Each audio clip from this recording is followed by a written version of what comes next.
Mister. Welcome to Dory's weaning. So Dory's up to about day 4 now. So each day he's been handled probably between 5 and 10 times a day. We try and get in as many times as we can. He's really just all still basic, so it's about learning to come off pressure, learning about walking out. We'll show you, we're going to walk him in out of stables. He's already day 4 now, following me quite easily around the stable, so it's very hard for me to put pressure on. When we talk about pressure, guys, I'm talking about that much pressure. Thumb and forefinger, that's what he comes off. Because at the end of the day, he is going to be a big horse, and I want him to be able to react to a rider's hand or a handler's hand with very light pressure. The idea of teaching him to come off light pressure now is that if something happens, and especially if he gets scared and he goes to run away, he'll stop when he feels very light pressure. He won't run through it. So I'm not going to drag him around to teach him how to lead. Our method is really teaching the horse to come off very light pressure, which you'll see when we get him out of the stable. He'll bounce around a little bit because he's a big baby. Yes, you are. Can you tell us a little bit about his breeding, Greg, and if that has influenced how rideable, trainable he is? And it certainly does. Breeding is very, very important, even at this early stage of teach them how to do things. If they're really well bred, they're going to learn very easily. So I guess it's easy when you buy world champion horses like Glamadore and out of a mare who goes through Negro. So his pedigree is very, very good. Yeah. And I can see that you've closed his window so he doesn't jump out of his window. Yeah, we take those sorts of things out of the equations. We don't tempt him with opening door, with big openings. Even over the top of his front door, we have a rail closed over. We don't have him closed right in. We have a rail so it doesn't allow him to sort of think about jumping over. And how long would he, I know you spend almost all day with him so that he's not lonely, and he's got his hay net and Andy comes in and gives him a little groom.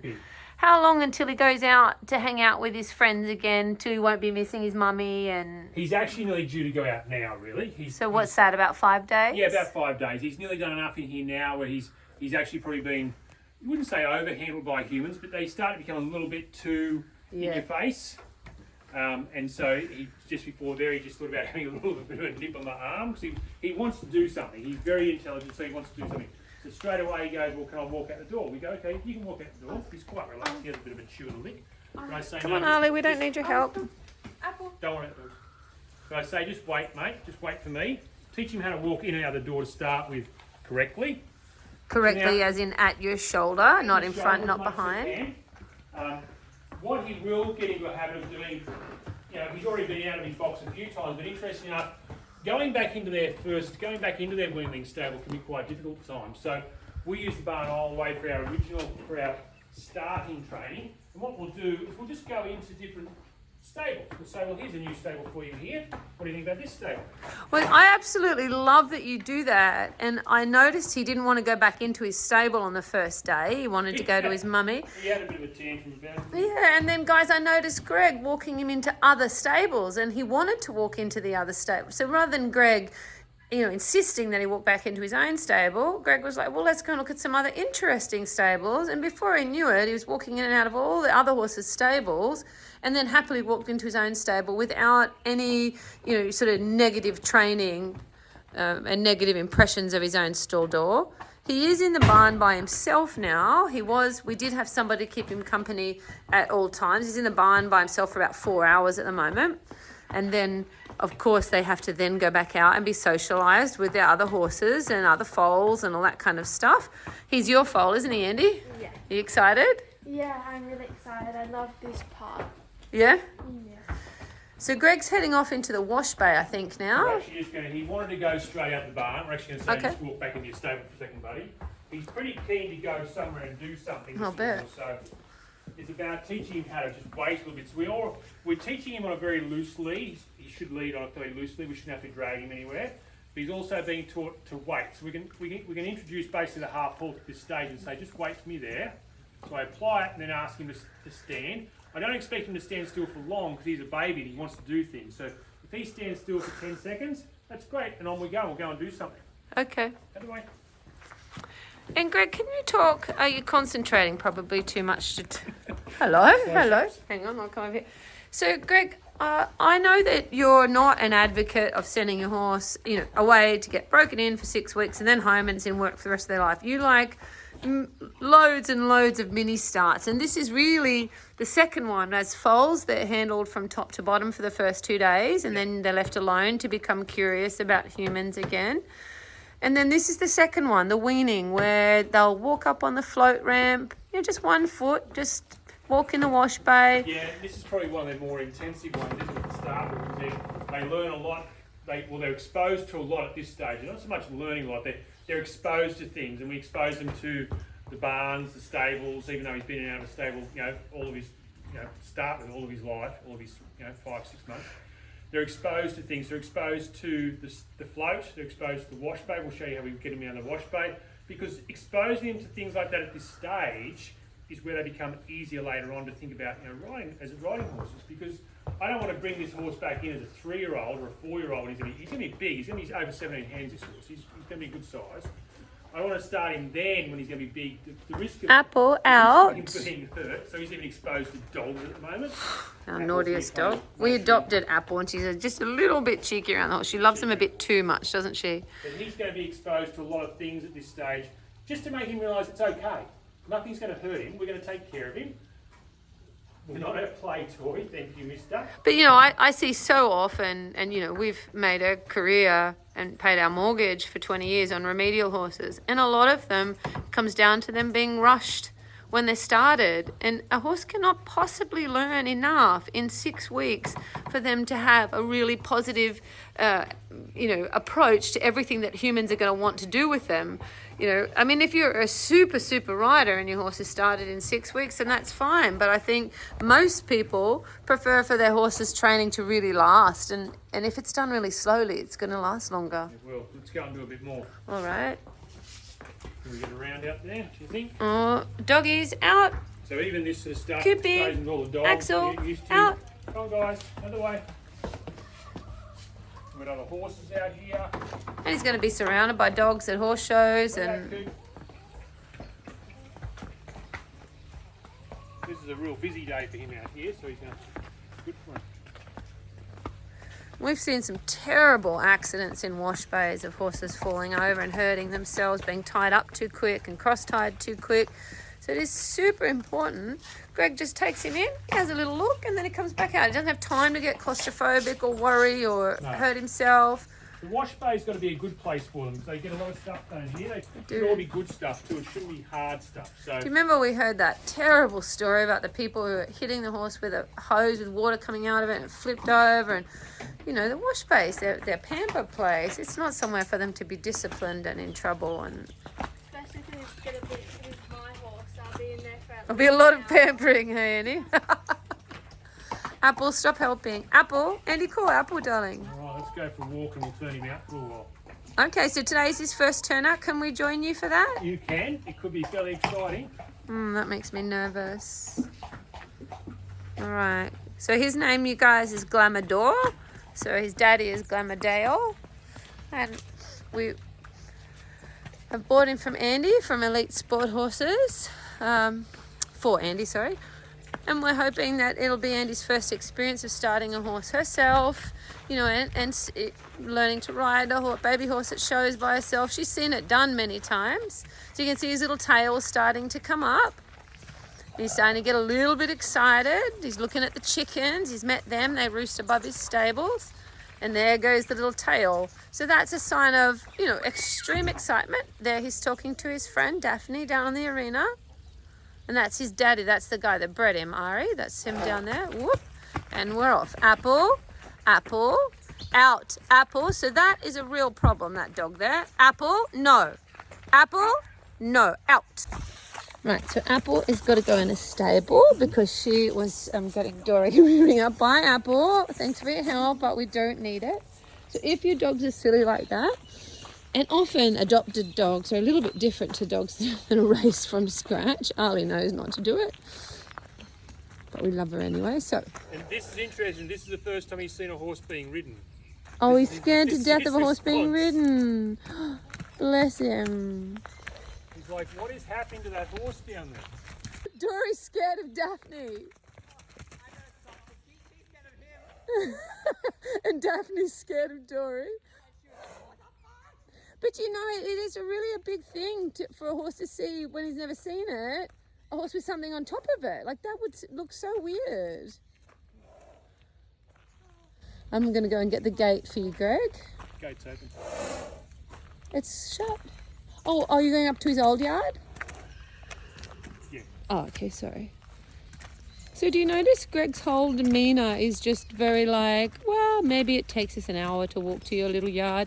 Now, guys, if you're like me and not so experienced with young horses, I would myself go and get Andy's pony and let him climb all over Andy's pony. Rather than me having to deal with a baby jumping all around the place. So the older horse can keep the foal calm, but it's got to be one like Andy's pony that's actually really calm and will keep him calm. Walk up. Oh. So Greg's asked me to come in front of him. He felt like me walking along behind him was scaring him, which is probably very true. So we're heading right up to his gate.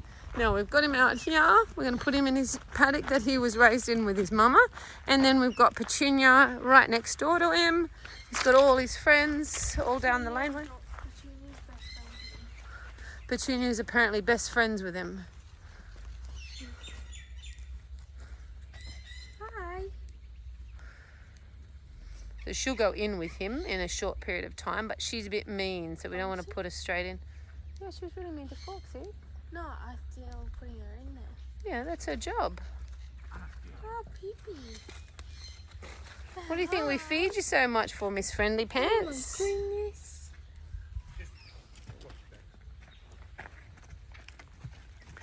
Notice Greg walking right into the paddock. Now, Greg, you normally walk them in and turn them right around, don't you? So that you don't get them running away. Behind him when I let him go, so I'd rather him facing back towards the gate. Certainly safer. He's full of a lot of beans, so he's going to be feeling pretty good. We just want him to breathe a little bit, just to go. I purposely use this yard because this is the yard he's very used to. Yeah.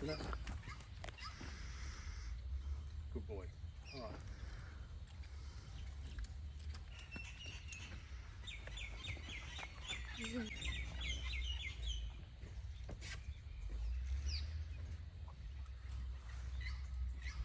Get ready to put your arms up when you come towards the gate. Got it? So Greg's just keeping him a little bit away from the gate so he doesn't come belting down that paddock and jump the gate. So this is the bit that I really don't like. Right, so he's doing his steeplechase, doing his laps for the Melbourne Cup. Does he look like Glamadore? No, he's a bit ugly at the moment. Does he look like Glamadore? I don't know, I think he looks like Glammy. I think he does too. He's going through his fucking sunset. Maybe a little bit furrier. Good boy. I love him so much I can't tell when he's ugly or not. He's not ugly at all. I said to Dad, oh, Not like your horse, Greg. Jack at this age was fugly. I said to Dad the other day, when do you think he's going to go through his ugly stage? And he's like, he's in it right now. And I'm like, is he? No. I can't tell.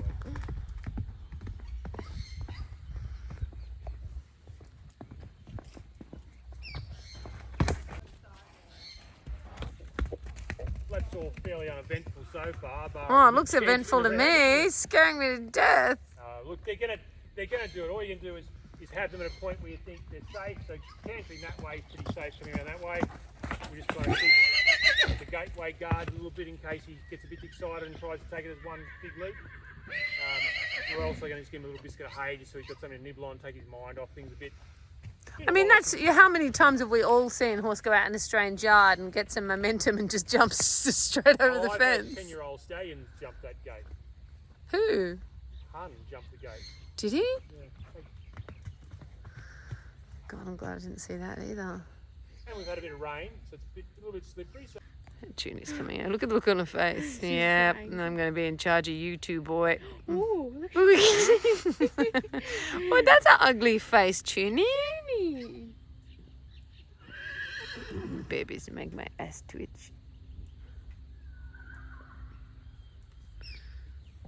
he's going to spend a couple of hours out today, being his first day. Yeah, look, horses have to be outside. They're not bred to be in stables all the time, so they need to be outside as much as they can.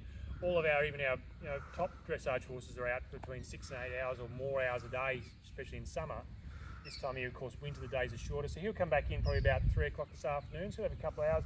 We'll then start, his journey now begins where he learns to go in and out of a stable, out of his turnout yard.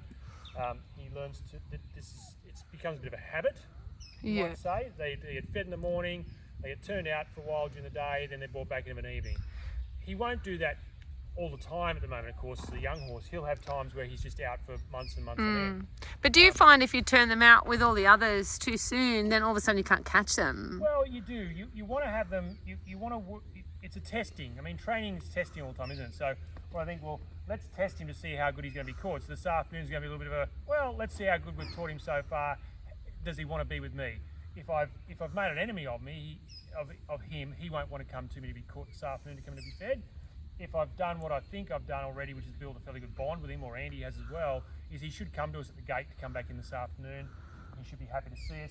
I haven't bothered him since he's been in bar trying to just phase him down, stop him from galloping too madly.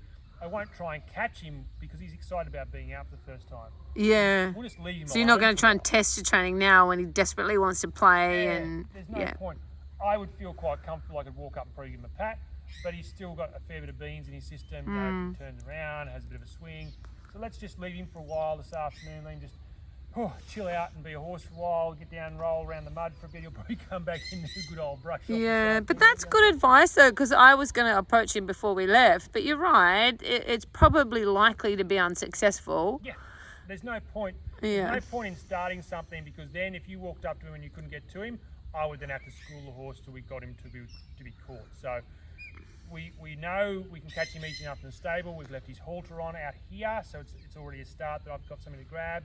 How long would you leave his halter on for? Look, until the next step we'll show you is actually about catching a horse pretending he hasn't got a halter on. So what we'll do in the next couple of days is we'll start coming out even into his stable, and we'll actually have a halter like you normally would. You'll have the halter connected to the lead rope, and we'll start putting the other halter on and off over the top of that halter. Oh, I remember you doing that. I remember thinking how clever it was. I think that the walking him in and out of the other horses' stables was an inspired thing to do when he wouldn't go in his own stable. And you didn't trick him, but you just got him excited walking in and out of a stable without him schooling him.